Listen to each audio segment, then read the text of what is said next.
Space missions के लिए nuclear power. सबसे पहले समझते हैं कि स्पेस में न्यूक्लियर पावर क्या होती है।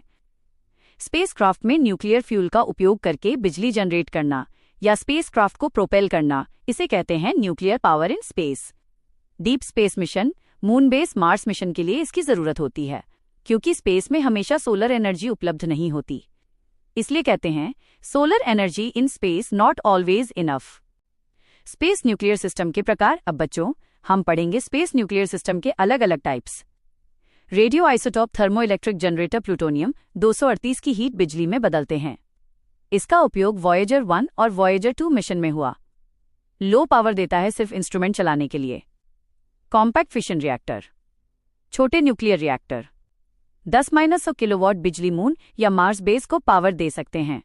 उदाहरण आर्टेमिस प्रोग्राम के तहत lunar reactor plan. Nuclear thermal propulsion, nuclear reactor fuel को गर्म करता है, ज्यादा थ्रस्ट मिलता है, मार्स तक जाने का समय कम हो जाता है। न्यूक्लियर इलेक्ट्रिक प्रोपल्शन, रिएक्टर बिजली बनाता है, आयन प्रोपल्शन चलता है, लंबी डीप स्पेस मिशन के लिए बहुत एफिशिएंट। मतलब nuclear propulsion fast efficient space travel. Space में न्यूक्लियर पावर क्यों जरूरी है? मून की रात 14 अर्थ डे तक होती है, सोलर काम नहीं करेगा।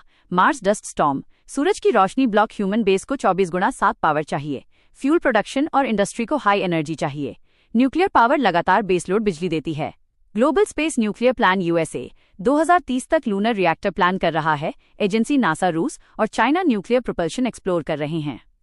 इंडिया एडवांस्ड प्रोपल्शन रिसर्च कर रहा है। Agency ISRO nuclear energy space race का अगला चरण है। भारत के लिए महत्व, डीप स्पेस मिशन, गगनयान के बाद human space flight mission, Gaganyaan moon और मार्स बेस में भागीदारी, टेक्नोलॉजी लीडरशिप, स्पेस सेक्टर में आत्मनिर्भर भारत को सपोर्ट।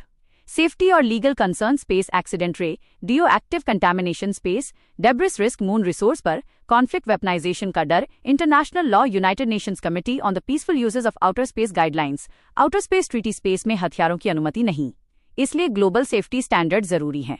गवर्नमेंट और policy initiative, global lunar fission surface power project, NASA ड्राको।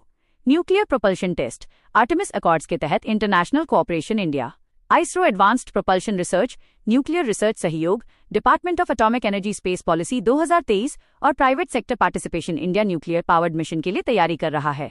फायदे, reliable power, faster space mission, long term moon Mars based deep space exploration. चुनौतियां, high cost, safety risk, legal issue, public concern. Nuclear technology को सावधानी से उपयोग करना होगा। Revision, nuclear power deep space mission के लिए बहुत जरूरी है। मून बेस, मार्स मिशन और फ्यूचर ह्यूमन एक्सप्लोरेशन में ये मुख्य भूमिका निभाएगा। स्पेस टेक्नोलॉजी का भविष्य न्यूक्लियर पावर से जुड़ा हुआ है।